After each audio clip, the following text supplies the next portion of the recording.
The Battle of Uhud, a pivotal event in Islamic history, casts a long shadow over the nascent Muslim community in Medina. This battle, fought in the rugged terrain near Mount Uhud, would test the resolve and unity of the early Muslims in ways they had never experienced before. To truly grasp the significance of Uhud, we must first revisit the Battle of Badr, fought a year prior in 624 CE. Badr was not just a battle. It was a turning point that altered the course of history for the Muslim community. Badr, a resounding victory for the Muslims, left the Meccan tribe of Quraysh humiliated and thirsty for vengeance.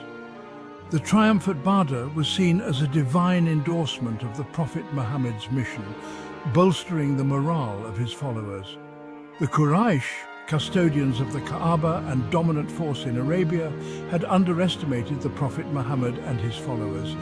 Their defeat was a stark reminder of the shifting power dynamics in the region. Their defeat at Badr was not just a military loss, but a blow to their pride and economic interests. The Quraysh's trade routes and economic stability were threatened, making their desire for revenge even more intense.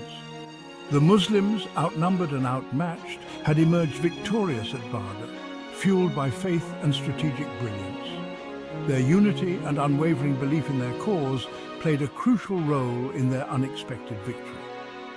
The victory solidified the Prophet Muhammad's leadership and gave the Muslims a newfound confidence and hope. It was a moment of triumph that resonated deeply within the community, strengthening their resolve to continue their struggle. However, the triumph at Badr came at a cost, a significant one. The battlefield was strewn with the bodies of fallen warriors, a somber reminder of the sacrifices made. Many prominent Quraysh leaders lay dead on the battlefield, their families yearning for retribution and justice. The loss of these leaders created a power vacuum and a thirst for vengeance among the Quraysh. The stage was set for a confrontation that would test the mettle of both the Muslims and the Quraysh. Both sides meticulously planned their strategies, knowing that the outcome would have far-reaching consequences. The memory of Badr loomed large, fueling the flames of vengeance that would ignite the Battle of Uhud. The lessons learned and the scars born from Badr would shape the strategies and resolve of both armies as they prepared for the inevitable clash at Uhud. News of the Quraysh's mobilization for war reached Medina, casting a dark pall over the entire city. The air was thick with tension and fear as the townspeople gathered to hear the grim tidings. The once bustling streets fell silent and a sense of foreboding settled over the community. Abu Sufyan, the leader of the Quraysh, was a shrewd merchant and a fierce protector of the old ways and traditions. His reputation as a cunning strategist and a formidable opponent preceded him, and his presence alone was enough to inspire both respect and fear. Driven by the desire to avenge his fallen comrades and restore Quraysh honor, he amassed a truly formidable army. His call to arms resonated deeply with those who had lost loved ones in previous battles, and the promise of retribution fueled their resolve. 3,000 strong, the Quraysh force marched towards Medina, their ranks swelled by seasoned warriors and vengeful women. The sight of such a vast and determined army struck fear into the hearts of those who witnessed their approach. Among them was Hind, the wife of Abu Sufyan, and a woman known for her fiery and indomitable spirit. Her presence on the battlefield was a testament to her unwavering commitment to her cause. Hind's father, brother and uncle had all perished at Badr, fueling her with an unquenchable thirst for revenge. The memory of her fallen family members haunted her, driving her to seek justice at any cost. She rallied the women of Quraysh, urging them to encourage their men to fight with unwavering zeal and determination. Her impassioned speeches ignited a fire within the hearts of those who listened, and her words became a rallying cry for the entire community. Another prominent figure in the Quraysh ranks was Ikrimah, a skilled warrior and the son of Abu Jahl, a staunch opponent of Islam who had fallen at Badr. His father's death had left a deep scar on his heart, and he was determined to honor his memory through acts of valor. Ikrimah, like Hind, yearned to avenge his father's death and restore his family's honor.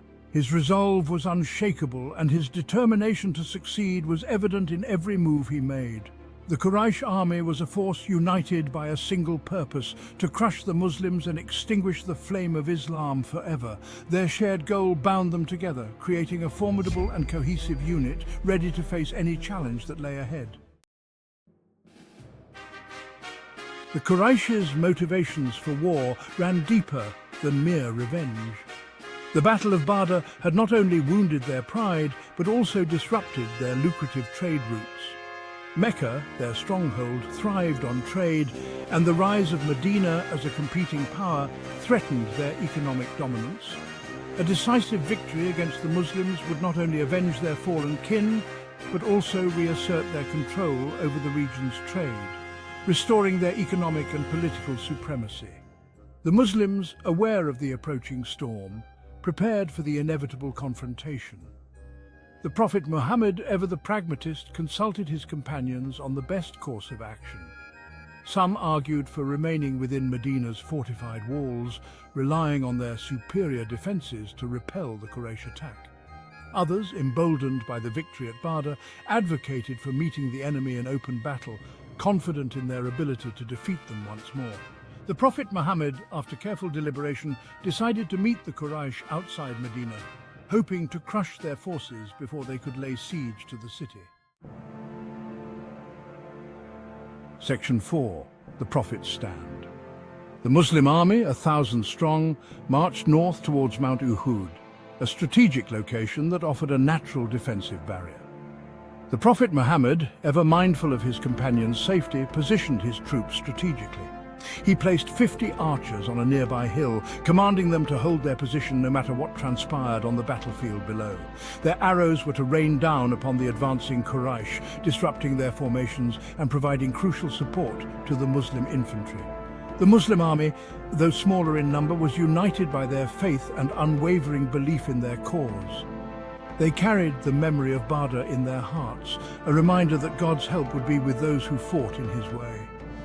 The Prophet Muhammad, a beacon of calm amidst the impending storm, moved among his companions, offering words of encouragement and reminding them of the eternal rewards that awaited those who fought for their faith. The stage was set for a clash of civilizations, a battle that would determine the fate of the fledgling Muslim community. Section 5. Arrows of Revenge. The Quraysh army, a formidable force led by the resolute Abu Sufyan, clashed with the Muslim troops on the plains of Uhud. The air was thick with tension, the ground trembling under the weight of the advancing forces. The initial charge of the Quraysh was met with fierce resistance from the Muslims, their ranks bolstered by their unwavering faith and courage. Each warrior fought not just for survival, but for a cause they believed in deeply. The archers, perched atop the hill, unleashed a volley of arrows that tore through the Quraysh ranks, throwing their advance into disarray and chaos. The sky darkened momentarily with the sheer number of arrows, each one a messenger of death. The Muslim archers, disciplined and unwavering, followed the Prophet's command to hold their position, their arrows serving as a deadly deterrent to the Quraysh warriors. Their focus and discipline were unwavering, a testament to their training and faith. The tide of battle seemed to favor the Muslims, their disciplined ranks and strategic positioning giving them an early and significant advantage. Their formations were tight, their movements coordinated, a stark contrast to the disorganized Quraysh. The Quraysh warriors, though greater in number, struggled to break through the Muslim lines, their advance hampered by the relentless hail of arrows. Each step forward was met with fierce resistance, their determination tested at every turn. The battlefield echoed with the clash of swords, the cries of the wounded, and the prayers of the faithful, creating a symphony of war. The air was filled with the sounds of battle, a cacophony of chaos and courage. The fate of both the Muslims and the Quraysh hung in the balance, the outcome of the battle uncertain as the sun climbed higher in the sky. Each moment was a test of endurance, each decision a potential turning point in this epic clash of